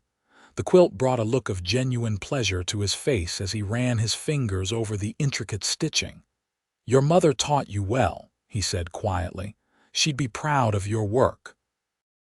The wooden box from Owen earned an appreciative nod, the craftsmanship clearly impressing the old man despite his efforts to appear unmoved. But it was the children's drawings that finally broke through his reserve, especially James's careful rendering of the Irwin homestead with its neat cabin, barns and corrals, and the mountains rising majestically in the background. "You drew this, boy?" he asked, studying the picture with new interest. James nodded.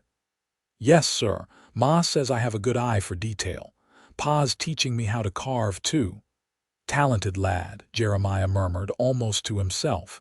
Then, looking up at Willow, "He favors you around the eyes, the same shape." It was as close to an acknowledgement as they were likely to get that he recognized his own blood in the boy. That despite everything, there was a connection there that couldn't be denied. Willow felt tears prick at her eyes and blinked them away, not wanting to shatter the fragile moment with excessive emotion. "Would you like to hold your newest granddaughter?" she asked instead, nodding to the baby in her arms. Jeremiah hesitated, uncertainty flashing across his weathered features. Then, slowly, he nodded. "I suppose I should meet her properly." Willow rose and carefully transferred Hannah to her grandfather's arms, showing him how to support her head. The old man looked down at the infant with an expression of wonder that made him appear momentarily younger, less burdened by the years of solitude and bitterness.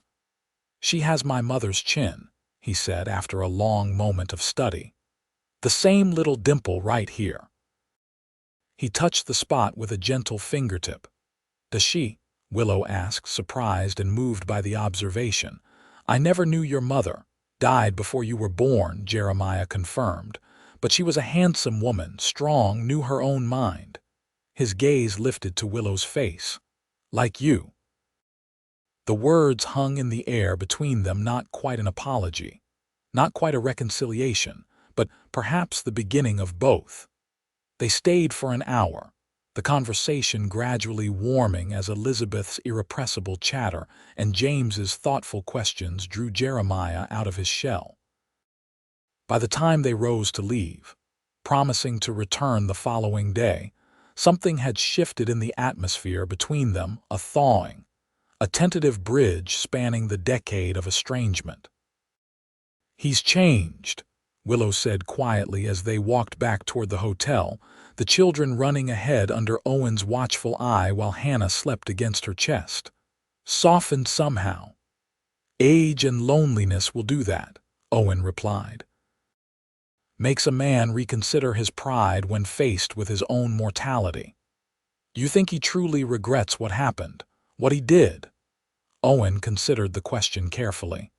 "I think he regrets the years he lost with you and with them," he said, nodding toward the children. "Whether he regrets the principle behind his actions." He shrugged. "That's harder to say. Some convictions run too deep to ever fully surrender, even when they've cost us everything we truly value." Willow nodded, understanding the truth in his words. Her father had always been a man of rigid principles, unyielding in his beliefs about right and wrong, sin and redemption.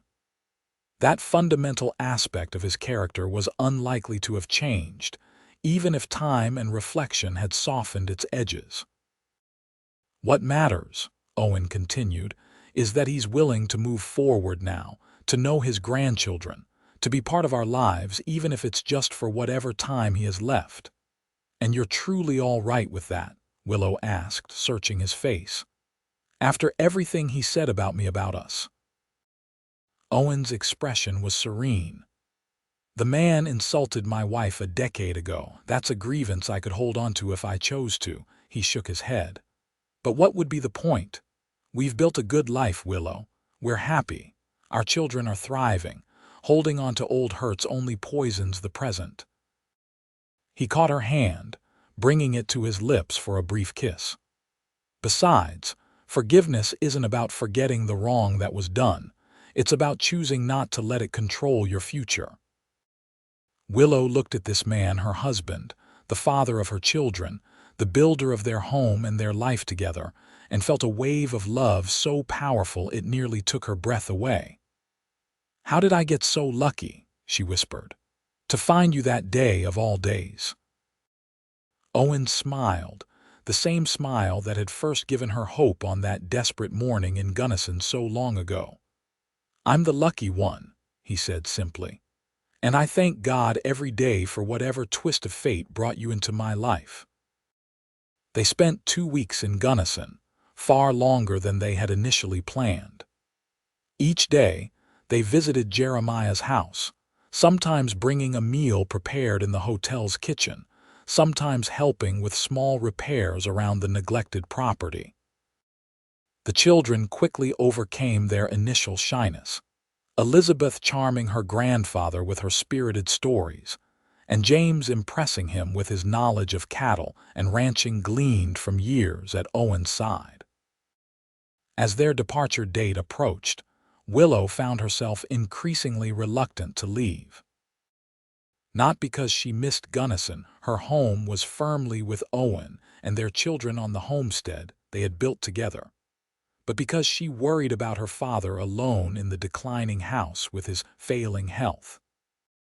"He could come with us," she suggested to Owen one night as they lay in their hotel bed, Hannah sleeping peacefully in a makeshift cradle nearby. "There's room in the wagon. We could convert the lean-to into a proper bedroom for him." Owen propped himself up on one elbow, studying her face in the dim light. "Are you certain that's what you want? What he would want?" Willow sighed. "I don't know, but I can't bear the thought of leaving him here alone, knowing we might never see him again." "Then ask him," Owen said simply. "The worst he can say is no." The following morning, while Owen took the children to the general store for supplies for the journey home, Willow sat with her father in his small parlor and made the offer. To her surprise, Jeremiah didn't immediately reject it. "Live with you and your family," he repeated, considering. "At your homestead," Willow nodded. "It's a good place, Father. Clean air, beautiful country. The children would have time to truly know you and I." She hesitated, then pressed on. "I would have peace of mind knowing you weren't alone." Jeremiah was quiet for a long moment, his gaze fixed on the daguerreotype of her mother that had sat on the mantel for as long as Willow could remember. "Your mother always wanted to see the mountains," he said finally. "Real mountains, not just the hills back east. It's why we came west in the first place." He looked back at Willow, something like resolve settling over his features. "I'll come, not forever, mind you, just for the winter to see if it suits me." Relief and joy flooded through Willow. "Really?" her father nodded. "Might as well. Nothing holding me here but memories and a house that's become more burden than comfort." He gestured around at the cluttered room. "I won't need much, just my clothes and a few keepsakes." "And Mother's picture," Willow added, nodding to the daguerreotype. A faint smile touched Jeremiah's lips. "Yes, and your mother's picture." 2 days later, the Irwin wagon departed Gunnison with one more passenger than it had arrived with. Jeremiah sat beside Owen on the driver's bench, his few possessions packed alongside the family's in the back, while Willow and the children rode inside, Hannah snug in her mother's arms. As the town receded behind them, Willow caught her father looking back, a complex emotion on his face that might have been regret or nostalgia, or simply the acknowledgement of a chapter closing. "You all right, Mr. Nash?" Owen asked, noticing the look. Jeremiah turned forward again, his gaze fixing on the road ahead that would lead them north, to a new home and perhaps a new beginning. "Yes," he said after a moment. "Yes, I believe I am." The journey back seemed shorter somehow, despite the additional passenger and the occasional stops required for Jeremiah's comfort. The old man proved to be a surprisingly resilient traveler, regaling the children with stories of his own journey west, 30 years earlier, when the territories were still wild and dangerous, populated by native tribes and the occasional desperate outlaw. James, in particular, hung on every word, his natural curiosity finding a kindred spirit in his grandfather's wealth of historical knowledge. Even Elizabeth, not typically one for sitting still and listening, was captivated by Jeremiah's description of a buffalo stampede he had witnessed as a young man, the ground trembling beneath his feet as the massive herd thundered past. For Willow, watching the gradual warming between her father and her children, there was a sense of completion, of a circle closing that had been broken for too long. The past could not be undone. The harsh words and actions that had driven them apart could not be erased. But perhaps they could be overlaid with new memories, new connections that would, in time, become the foundation of a different kind of relationship. They arrived home on a crisp November afternoon, the first dusting of snow already whitening the distant peaks. Emily and Samuel Henderson were waiting to welcome them, the cabin warm and inviting with a fire blazing in the hearth and a pot of stew simmering on the stove. "So this is your father," Emily exclaimed, shaking Jeremiah's hand warmly. "We've heard so much about you. Come in, come in. You must be exhausted from the journey." Jeremiah, clearly taken aback by the effusive welcome, allowed himself to be ushered into the cabin and settled in the rocking chair nearest the fire. His gaze traveled around the room, taking in the comfortable furnishings, the children's drawings pinned to one wall, the evidence everywhere of a home well loved and well lived in. "It's a fine place you have here," he said finally, his eyes meeting Willow's. "You've done well for yourselves." "We have," she agreed, unbundling Hannah from her traveling clothes. "It's not grand, but it's ours, built with our own hands and hard work." "The best kind of home," Jeremiah nodded. His gaze shifted to Owen, who was helping James and Elizabeth with their coats. "You're a fortunate man, Irwin." Owen looked up, his expression serious. "I know it," he said simply. "Every day." Something passed between the two men in that moment, an understanding perhaps, or at least the beginning of one. Then Jeremiah turned back to the fire, accepting a cup of coffee from Emily with murmured thanks, and the moment passed.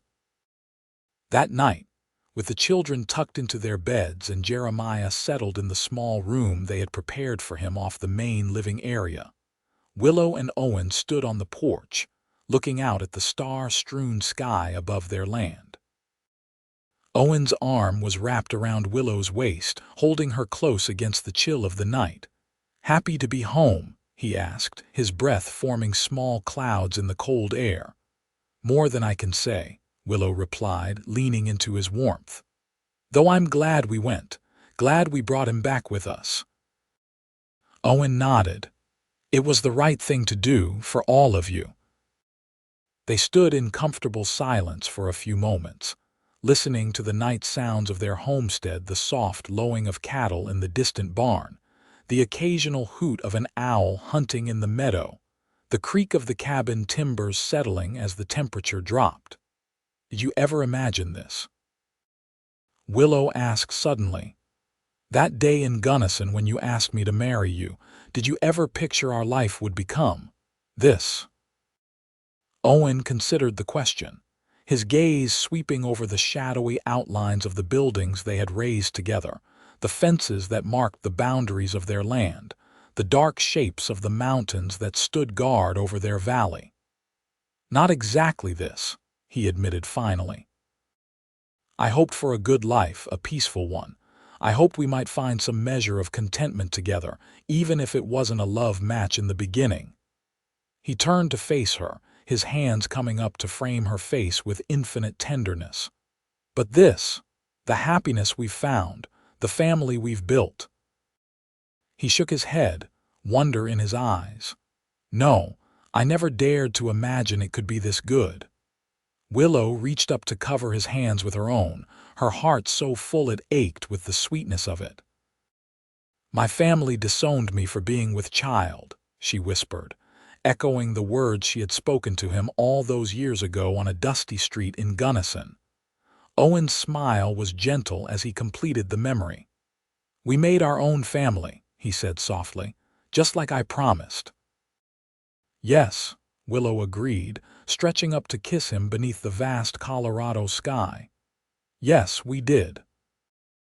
And in that moment, with the home they had built together sheltering their children, and even the father who had once cast her out, Willow knew with absolute certainty that sometimes the greatest blessings came disguised as catastrophes, and that the paths that seemed most desolate could lead to the richest of destinations if one had the courage to walk them, and the wisdom to recognize when a helping hand was extended with love.